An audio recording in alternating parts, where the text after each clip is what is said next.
and welcome back to Mika Reacts and Reviews, where we react and review to things on the internet. And today we are returning with another non-musical reaction, and we're reacting to Bill Maher, or Bill Mars. Someone corrected how I was announcing his last name, which is fine, correct me. This will be the second video that I reacted to with Bill Mars.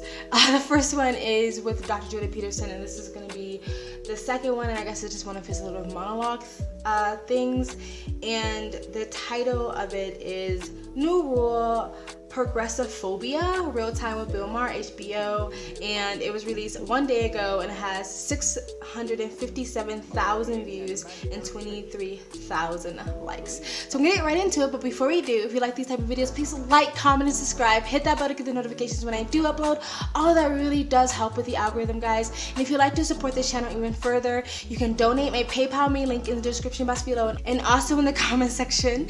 And if you do donate, feel free to leave a suggestion or a comment or something you would like me to react to in the memo section. The donations help, but you don't have to. You can just like, comment, and subscribe, and sit back, relax, and enjoy the video. All right, here you go.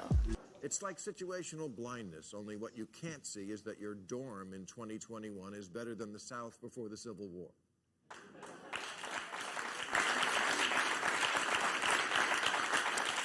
If you think America is more racist now than ever, more sexist than before women could vote, and more homophobic than when blowjobs were a felony, you have progressophobia and should adjust your mask because it's covering your eyes.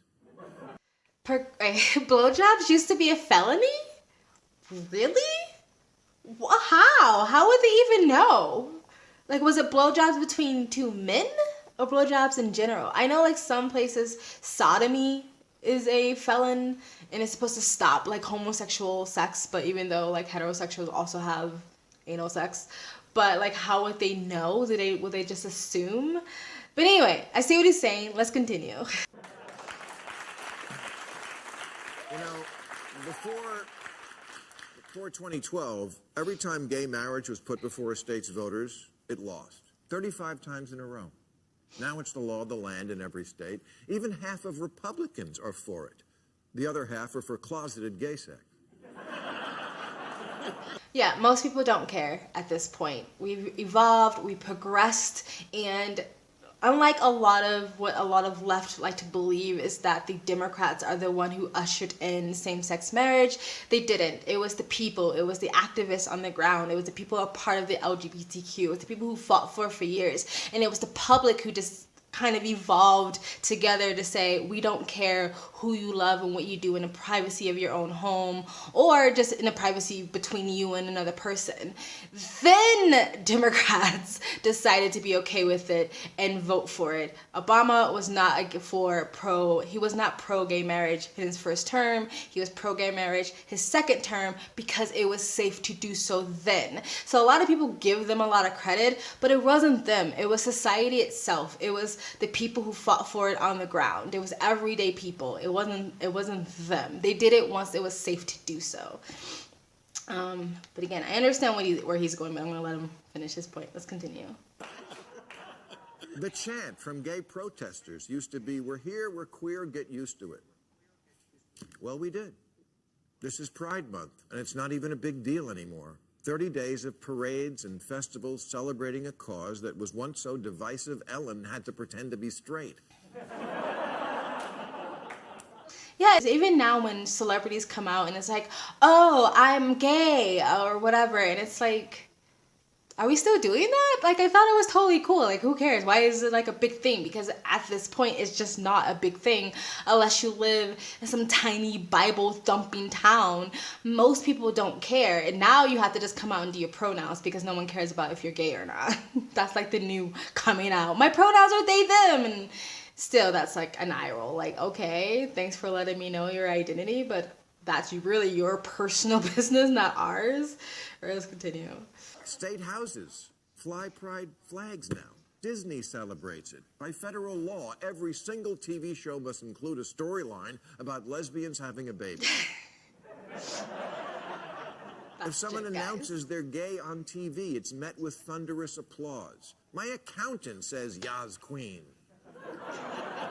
Yes, You literally queen. can't find a major American corporation that doesn't do something for Pride Month. NASCAR does it. He says NASCAR does it because NASCAR is supposed to be conservative, Republican, like right-wing sort of sports.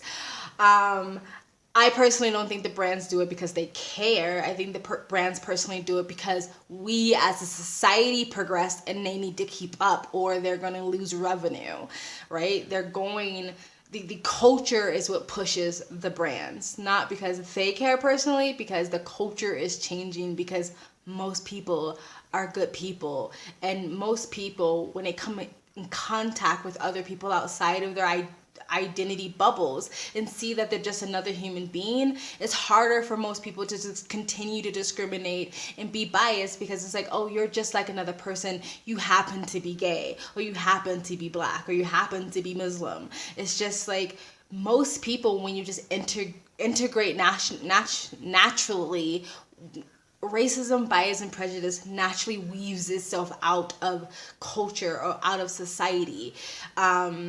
A natural progression. That's not to say that racism will like completely ever disappear, bias or prejudice will completely ever disappear. But if you let people just kind of naturally do it on themselves, you don't really have to shove this shit down people's throat. And cause when you do, it just makes people want to reject it even more. All right, let's continue. Raytheon, maker of high-tech lethal weaponry that kills people from the sky, does it. And I hear next year they're going to paint "You Go Girl" on the side of their missile.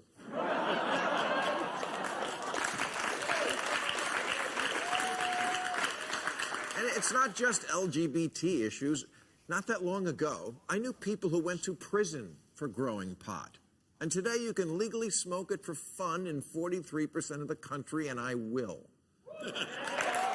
Fun fact, there's a state, I forgot which one, is giving free joints to get the vaccine. Like, they're literally giving free marijuana if you get the vaccine. Something that people are still in prison for, you can now get for free if you get the vaccine. Just a fun fact. Even something like bullying, it still happens, but being outwardly cruel to people who are different is no longer acceptable. That's progress. And acknowledging progress isn't saying we're done or we don't need more. And being gloomier doesn't make you a better person. In 1958, only 4% of Americans approved of interracial marriage. Now, Gallup doesn't even bother asking. The last time they did, in 2013, 87% approved. An overwhelming majority of Americans now say they want to live in a multiracial neighborhood. That is a sea change from when I was a kid. In a country that's 14% black, 18% of the incoming class of Harvard is black. And since 2017, white students are not even a majority in our public colleges. Employees of color make up 47% of Microsoft, 50% of Target, 55% of the Gap, as companies become desperate to look like their TV commercials.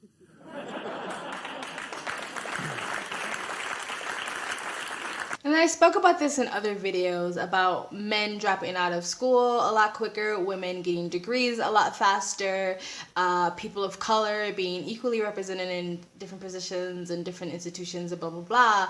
When at some point do we stop being oppressed? Like, when at some point are we equal? Is it just going to continue forever and ever? And according to CRT, which is critical race theory, racism exists in all situations and all institutions, in all areas. So according to this critical race theory, it will never go away, and which is great for race hustlers who can continue having a platform and make money off of fear-mongering over race.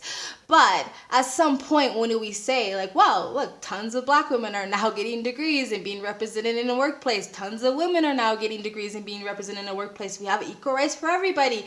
Men, on the other hand, are falling off the totem pole. But when at some point do we stop being oppressed? When at some point do we stop being the marginalized group and being seen as a community and a group of people that are actually thriving? When does that stop happening?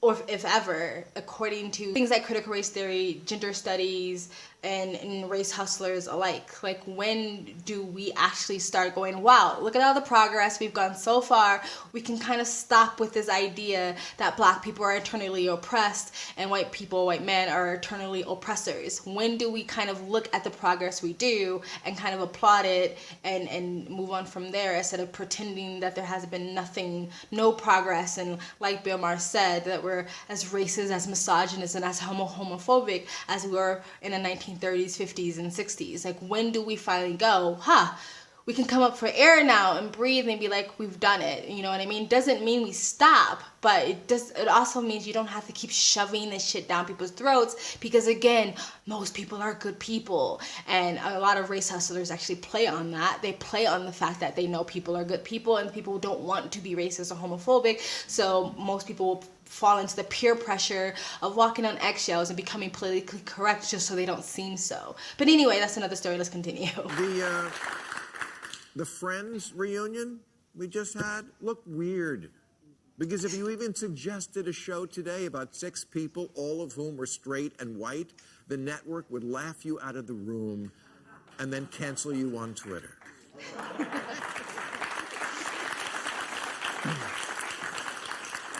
And yet there is a recurrent theme on the far left that things have never been worse. Kevin Hart expressed a view many hold when he told the New York Times, "You're witnessing white power and white privilege at an all-time high." This is one of the big problems with wokeness, that what you say doesn't have to make sense or jibe with the facts or ever be challenged, lest the challenge itself be conflated with racism. But saying white power and privilege is at an all-time high is just ridiculous. Higher than a century ago, the year of the Tulsa Race Massacre? Higher than the years when the KKK rode unchecked and Jim Crow went unchallenged? Higher than the 1960s when the Supremes and Willie Mays still couldn't stay in the same hotel as the white people they were working with? Higher than during slavery? And I mean actual slavery, not Prince doesn't like his record contract slavery. Let's stop it there. I don't know if Kevin Hart meant what the context that Bill Maher's put it in, because I can actually say, like, I do think like white superiority is at an all-time high, because most progressives, most far leftists, most people who are trying to indoctrinate our students, most people who are pushing this ideology are white. Like, you see time and time again, you see white progressives telling black people what they should think, how they should believe. If a black person becomes a conservative or Republican, they're being brainwashed, and it's up to the white progressive to save them from their indoctrination or whatever like that. I just saw a documentary, a debate with Gothics about anti and pro CRT, and it was 2 white guys telling 2 black people, like, no, you don't understand, CRT is good, and you're just being brainwashed and fear-mongered by the far right, because black people can't think for themselves. So in some ways, I actually do agree with that, but I think maybe it depends on the context that Kevin Hart was speaking of. Maybe he was really saying, like, the sort of common belief or the narrative of white supremacy or something like that. I'll continue after I let Bill Maher speak a little bit more. All right, let's continue. Racism is unfortunately still with us. We have the footage in policing, housing, job discrimination, segregated schools, wealth inequality. The legacy of injustice sadly lives on and demands remedial action. I understand, as best I can, how racism singes a person's soul so much that they might see it everywhere. But seeing clearly is necessary for actually fixing problems, and clearly racism is simply no longer everywhere. It's not in my home, and it probably isn't in yours, if I read my audience right, and I think I do. For most of the country, the most unhip thing you could ever be today is a racist. Even Derek Chauvin was not backed up by his fellow officers, and that never used to happen. The low point of race relations wasn't Kim Kardashian wearing cornrows, even though it happened on Snapchat and George Wallace standing in a doorway didn't. Because here's the thing, kids. There actually was a world before you got here.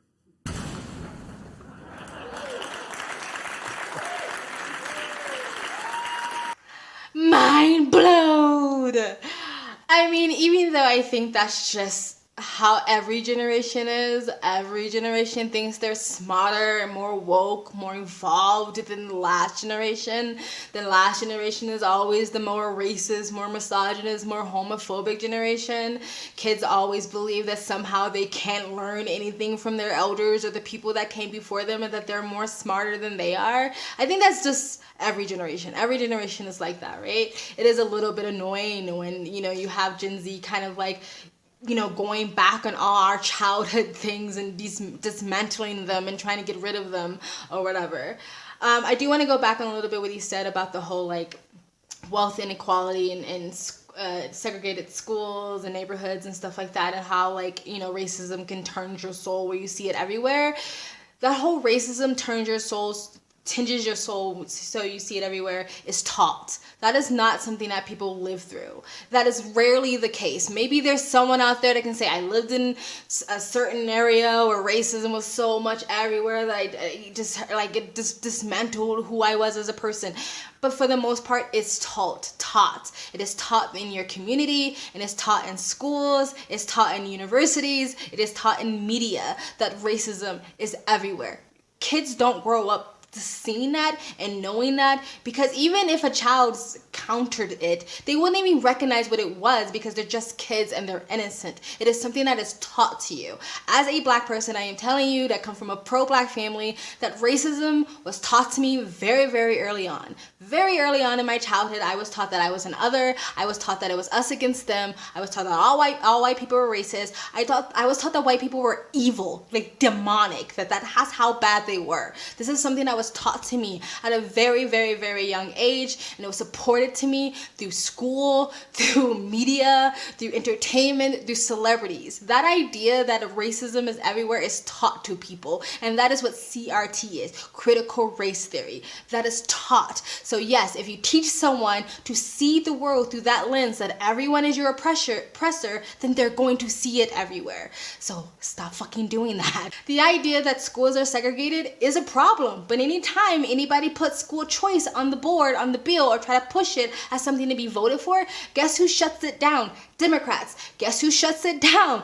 The teacher unions. People have been fighting for school choice for years, and the people who keep knocking it down over and over and over again are Democrats, are liberals, are progressives. For some odd reason, they can't see the benefit of it. Not only do they try to knock down school choice, they try to demonize charter schools or even private schools, because they want everybody to be indoctrinated under one umbrella. So yeah, schools are segregated in a way that that if you grow up in a low-income neighborhood, then you have to go to the low-income school. And when I say low-income school, I don't mean financially, because a lot of these schools that are in low-income neighborhoods are well financed, right? Because everybody thinks if you throw money at something, it will just fix it. When I say low-income schools, I just mean schools that aren't thriving.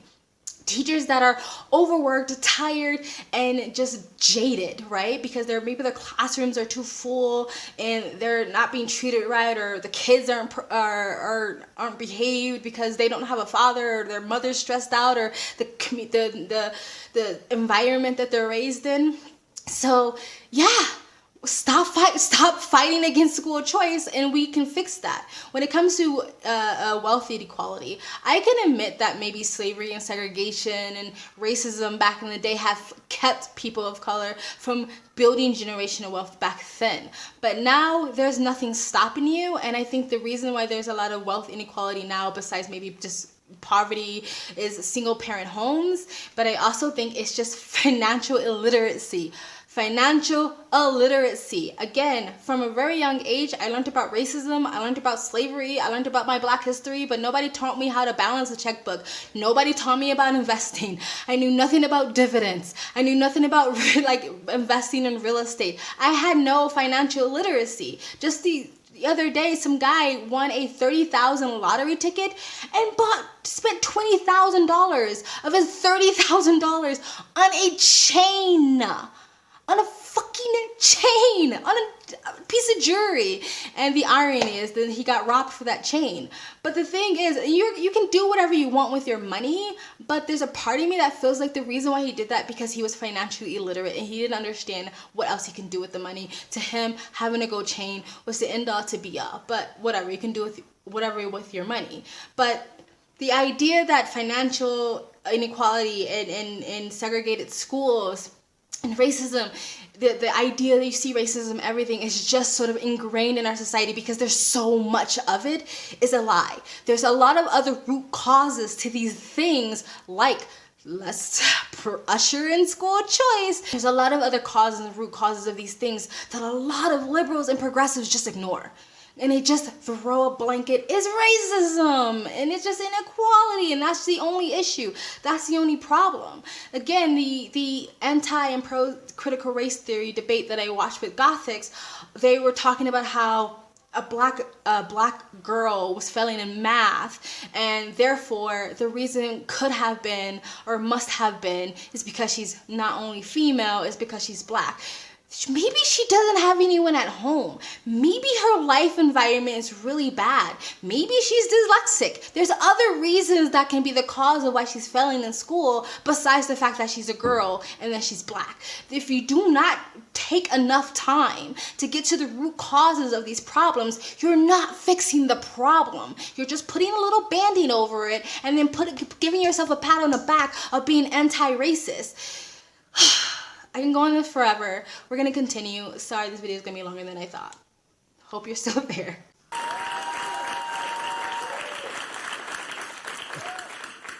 We date human events, AD and BC, but we need a third marker for millennials and Gen Z. BY, before you.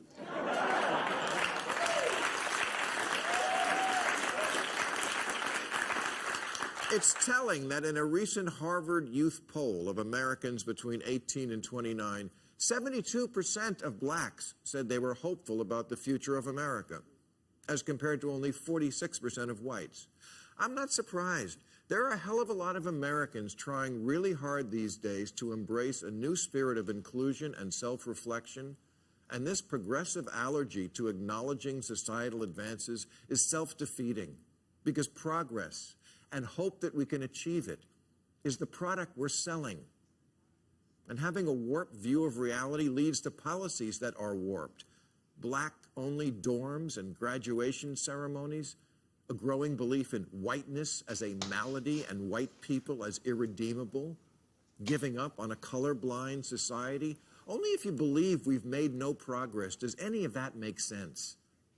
I can name some things that actually are worse than they've ever been before, like the environment and homelessness in LA and the prospects for maintaining an actual democracy in America. But where progress has been made, it's not a sin, and it's certainly not inaccurate to say, we've come a long way, baby. Not mission accomplished, just a long way.